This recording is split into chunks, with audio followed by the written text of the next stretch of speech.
Good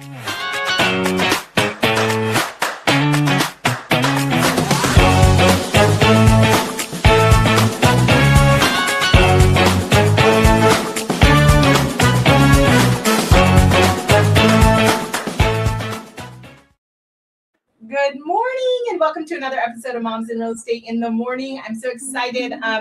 We were going to have Taylor, our partner, here, but I'm equally excited to have our partner Kayla here. So if you don't know Kayla Adamson, you have been missing out.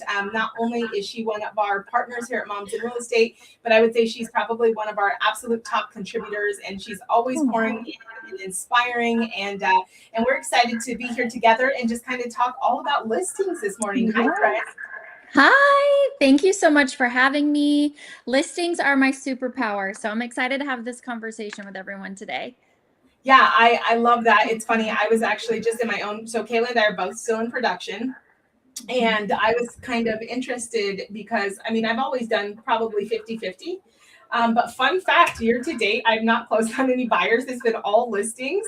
And that, like, I don't, like, that's never happened. I've never had an entire quarter. I've always had like 50% buyers. But right now, for whatever reason, you know, I'm listing heavy. And so I really want to talk about that because over the last 30 to 60 days, we've been seeing kind of a very clear shift happening both nationally and in my market. And so I want to talk about that because we're definitely seeing like recalibration, and it's interesting to see that. So how's your market looking? Absolutely. I'm on the East Coast of Florida. I'm excited for this market. We are finally seeing a shift. We're seeing a pickup. We're seeing more and more activity, which I'm super grateful for. I am always listing heavy, which is not fun when the market is slow. No, carrying listings is an expense, a monthly expense. And when you start getting like 15, 18, 19 listings and none of them are moving, you're a little like, what am I doing here? But it has been like overnight the last 2 weeks, contract after contract, and movement is here. I'm excited for the summer market. Yeah, 100%. So I love that. I will tell you, probably like 5 years ago, maybe 7 years ago, I had a partner and like her and I would go back and forth because I loved buyers. They were like my thing. They were my jam. And she loves sellers. And so we'd always go back and forth and which ones are better. And it's funny because just this last couple months, I've been doing a lot of traveling for my other companies. And I've been thinking exactly that. There is a cost to carrying them and there's an investment you're making in that. But simultaneously, you know, when listings are positioned correctly and they're priced, the offers still do come. And so it's been like I was in Florida, I was in Miami on Friday, and I put two new listings in escrow, and I was like, yes, okay. So there is leverage. So there is true leverage on having a listing side. Kind of what I'm seeing is like the top 20% of listings are still selling pretty quickly. The ones that are coming to the market prepared, you know, correctly, right?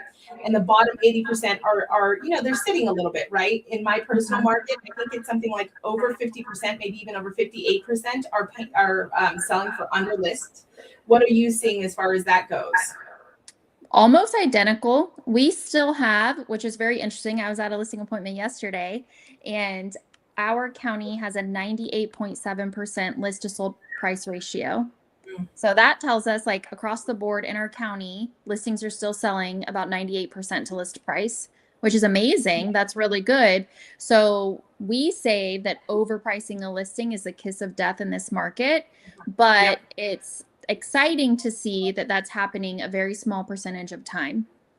So with the proper education with the seller, handling the proper conversations, we can still have sellers entering the market correctly. 100%. When I think that overpricing is being exposed very quickly. So it's exposed really quickly. And it's one of those things where if you can get your seller's expectations in the right place, like you don't even have to go that route. But if you do have a seller, because let's be honest, we do have sellers. One of the gaps that we're still seeing is seller expectations.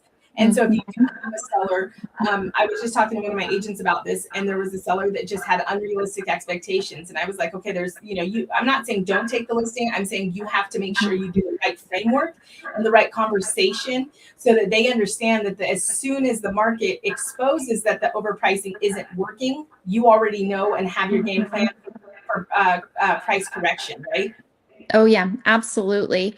And I honestly think sellers want the expertise from the agents. The listing appointment I went on yesterday, the seller has been on the market for over a year, Oh man. finally wanting to hire a new realtor. And I immediately told him before driving there, I called him and I said, I would need you to drop 125,000 off your list price for us to even have a listing conversation. Are you willing to do that?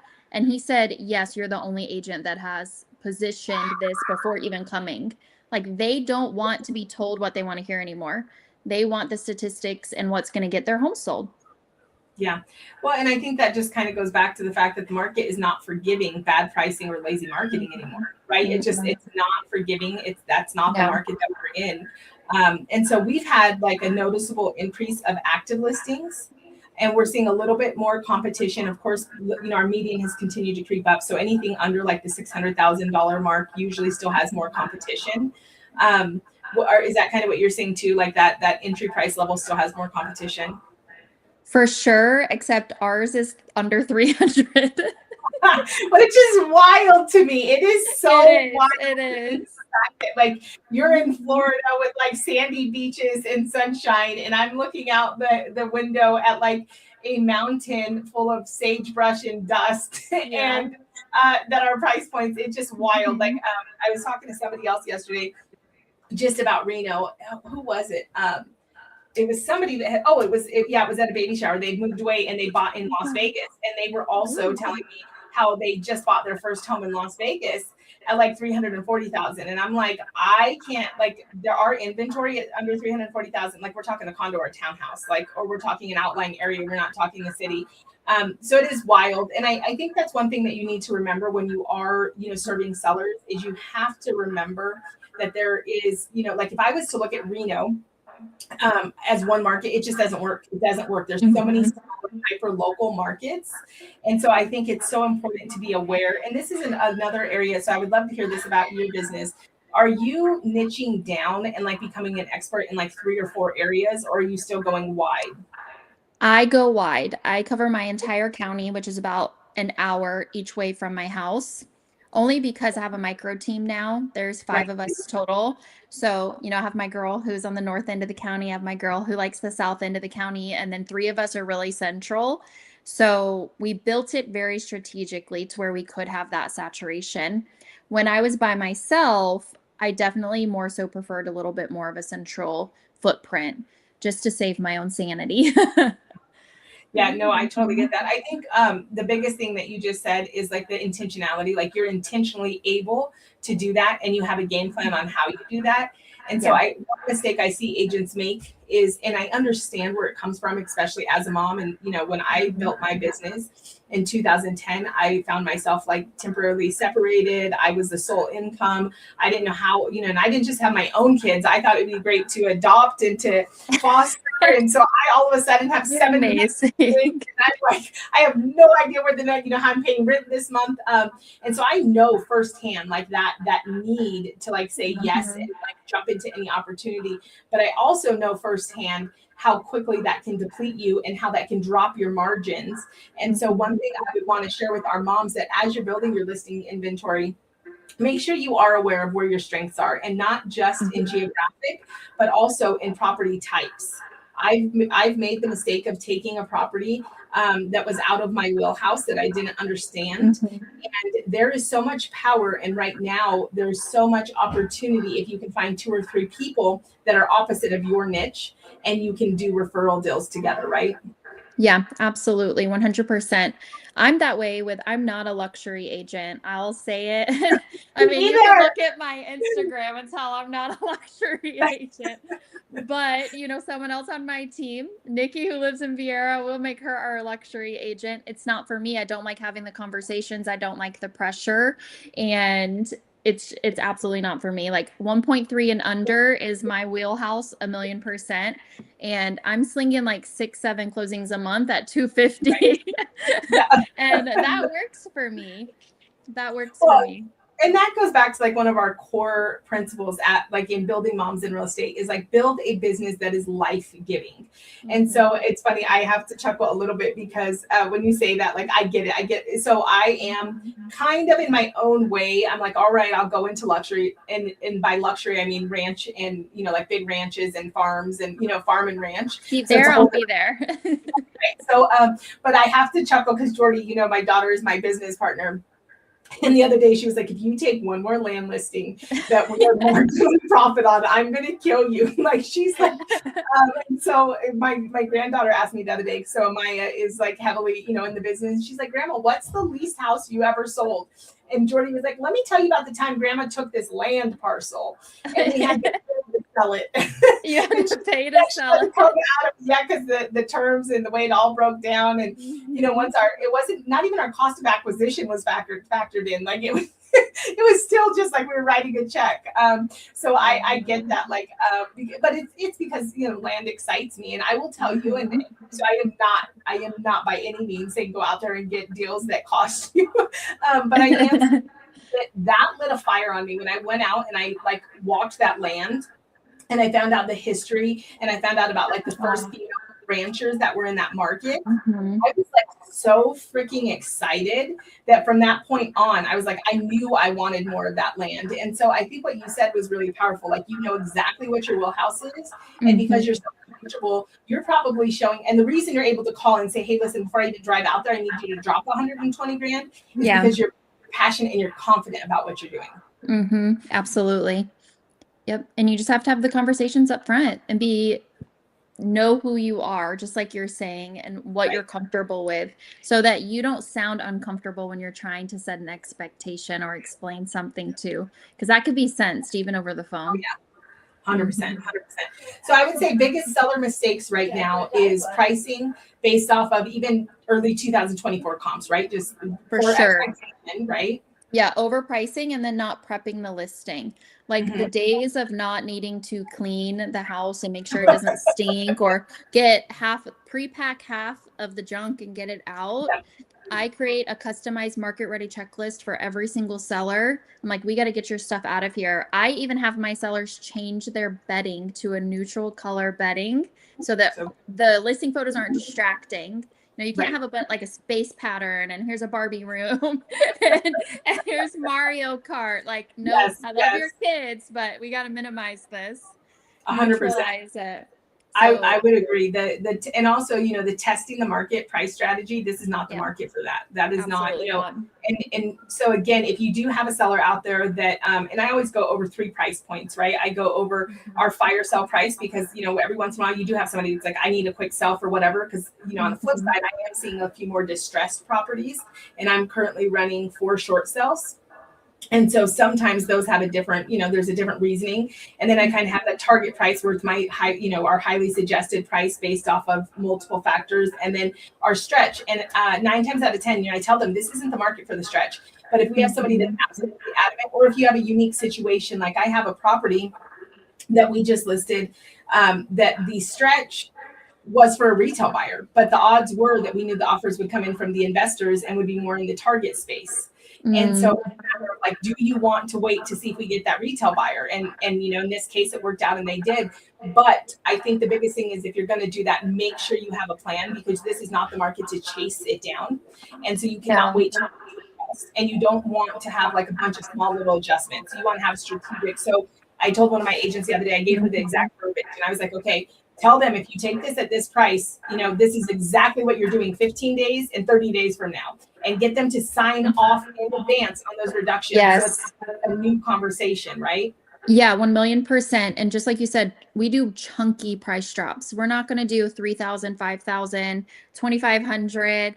That does nothing in this market. And another really important conversation I personally believe is important to have with sellers is explain to them where the value comes from. A lot of sellers at my market think the value is what they paid, what they put into it. Yeah, and like down to the penny of their upgrades, and they don't want to take a loss, so they're like, this is what I paid, this is what we spent on the house, we want to make at least this. So no, That's not how this works. But explaining it to them helps them feel more comfortable with possibly not getting a 100% return on every dollar they've put into it. So good. We have a visual that goes over like, maintenance and care and like great job you've taken care of your Yes. home versus like you've improved the value on your home, right? Because a Yep. lot of times sellers do in their head get like the maintenance of their own asset as like, oh, this is how I'm increasing the value. And no, you Yep. just took care of your You own asset. maintained it. Yep. So biggest takeaway is just remember that your first price is your best chance at your highest return. And if you can really help your sellers to understand that, you're going to be doing a great justice to them, and you're going to have more success on the listing side. I do want to talk before we wrap a little bit about what buyers are doing differently. And so it was interesting. I don't know about if you guys saw this in your market. It's like we hit the ground running first of the year. It was like wildfire. And then all of a sudden it was like somebody just stopped the market and it got really, really quiet. And, yes. And then it's like, okay, they're coming back. But the buyers are coming back and it looks different. So we're seeing that the buyers are taking more time to decide. Yes. They're comparing multiple options. They're being much more picky. We're seeing concessions, I would say probably on 60 to 70 of our deals. And I don't love this one, but I will say I think it's starting to do a little bit better, but last year was brutal. It's like they'll walk away. Buyers have like they will walk away right now, right? Yes. And what I've had happen to me twice in the last like 10 days is a buyer is making multiple offers at once. We just lost a buyer yesterday. They offered on 3 properties. Their agent didn't tell us until after we countered, and they went with the seller who countered the best. Wow. That's what happens in a high inventory market where there's a lot of houses that are very similar. They don't have to choose just one. And I like maybe prep sellers to let them know we might not be the only house they're offering on. They saw 20 houses this weekend. They could be juggling several. We don't want to be very nitpicky on counters. I think that's really good. I also think that when you say that, something that just immediately comes to my mind is that, like we are moms, we are women, and most of us lead with our heart. Like that's just how we naturally are because we're caretakers. But this is not the market for emotion. And I think it's so important that if your mindset already isn't focused on like, I'm here to deliver a fiduciary service and I'm here to be, like you said, that guide and that clear information, right? Value. You're going to have a hard business in this market because for instance, when you said that, like I immediately felt the emotion of other agents, right? Like I can feel that emotion already. There's going to be hate. There's going to be anger. Like, what do you mean you're doing that? And then there's going to be like, there's just going to be a flood of emotions and you're going to have to prepare yourself because your job is not to, and this is something I'll speak from my own point of view, but like, I love to have good camaraderie and like good, like flow with the agents I work with. And something like making multiple offers on behalf of a buyer, you're going to have to get comfortable with not explaining everything to the other side. And you're going to have to get comfortable understanding your job is not to make friends with the agent on the other side and to keep it cool. Your job is to represent your client. And so that is a really important conversation for moms, don't you think? It is. And I will say too, as a listing agent, you can't get butt hurt. My first response back, I was like, okay, that's really clever. Can you send me the other 2 listings and let me know which one we lost to? Because I want to compare it to my listing and maybe use it as leverage for a price drop in a couple of weeks if we don't get another offer. So instead of being like, oh my gosh, I can't believe you did that. Why wouldn't you tell us? Like, get more information from them to help your cause later on. Because and I was having this conversation too. Realtors, we're at a pivotal point where it's not the seller and the agent against the buyer and the buyer's agent. It's the listing agent against the seller, against the buyer's agent, and against the buyer. Like listing agents are starting to be on an island all by themselves, and you're needing to like mitigate everybody. It's no longer 2 sides. Well, it's really a skill-based market, right? And the problem is that we spent years out of a skill-based market. And so I hear some people say like, well, we're in a bad market or we're in a slow market or we're in a tough market. No, we're in a market that requires skill. We're in a market that requires skill. And I will, again, just use myself as the example. But at the end of last year, I mean, I had deals that were on like their 2nd, 3rd, and 4th escrows. And it's like I had to sit down and I had to go, okay, what do I need to do going into 2026 differently? And one of the biggest one was remove the emotion. Like I have the skill. but I run parallel with emotion. That's just who I am as a human. Like I have the skill, but then I'm also like, oh, my heart is there and wants to like explain it and give detail and give context. And even this morning, I responded to somebody with a rejection, and I immediately had to just give the facts, give the facts. And of course, a little bit more information, but my job is not to equip them. My job is to just, and so I put him in a backup position, and that worked great. So I love that. So honestly, if listings are sitting, I would go as far as saying that, you need strategy. This is the market for strategy. And that you're not having price conversations, you're behind. And that's on day one, right? Day one. Conversation. That's what for sure. You got to reduce by 125 grand. Kayla's kicking the door open with the price conversation. I am. I'm not driving all the way there. If we can't talk about this right now. He appreciated it. Well, and that's the gap that closes between, the gap between the average agent and the agent that is successful and the agents that are visible, right? And I am sure that you were visible to that seller. That seller saw something in you, something in your track record, something in your success, something in your marketing that they needed. And right now, this is the market that you have to show those things. Absolutely. Well, we absolutely love getting to chat with you, moms. If you are needing any extra support, I will do a shameless plug. We didn't even talk about this, but I have no problem plugging Kayla because my heart is like, I love all of our partners, make no mistake. But I was actually just thinking about this, and I was thinking about you this weekend, and I'm trying to think of exactly the context. But I was having a conversation with Jordy, and there's something different when you build from nothing, and when you come from like a different life. There's just a different thing, and I find that people kind of end up in one of two ways. Like they just end up building something so big that they kind of forget where they started, and then there's people that never forget where they started. And so I share that because Kayla's heart has never forgot where she started, and she's never forgot she's never forgot how hard it's been. And so I know I even struggled with this when I was coaching. I don't coach now, but I always struggled with okay, am I going to have a low ticket offering and I'm going to try to help all these people? Or am I going to go have a high ticket offering? And my coaches were always like, go high ticket. And it was just so unnatural for me. And Kayla has chosen to have a low ticket offering. And the reason being is because she loves empowering you. So will you tell them really quickly, how they could get more proximity to you and learn how to become those stronger listing agents? Or maybe they're already crushing it as a listing agent and already successful in their business, and they just want to be in a room that's having the right conversations around today's market. Yes, absolutely. I would love to. But first, I'm going to give you guys 2 lead gen tips to get some listings this summer. A little taste of what else you can learn. But this is the perfect time to launch a listing challenge on your social media. Tell your entire audience that you are challenging yourself to do an X number of listings across the summer. It could be 5, it could be 10, it could be 2, whatever you're comfortable with, and invite them in to help you reach that goal. Telling their friends, their family, sharing your post, make it a talking head video from the heart, and you will 1,000,000% get business. And then number 2, if you've been in the market for a little bit and you have past clients, reach out to your past clients and send them a letter that says, I need your help. There is science behind that phrase of I need help. So many people, especially women, we don't like to ask for help. So when people hear I need help, they naturally want to help more. So send all of your past clients, I need your help, really big on a postcard with some of your business cards to pass out to their friends and family, and let them know your goals, and you'll get business from it too. And then lastly, if you would like some coaching, our Stay Bossy Lounge is a group coaching container. We have 2 coaching calls a month, every first and third Thursday of the month, and it's always jam-packed action strategies, good meat and potatoes, not just motivation, and it's only $47 a month. So if you're interested, reach out to me.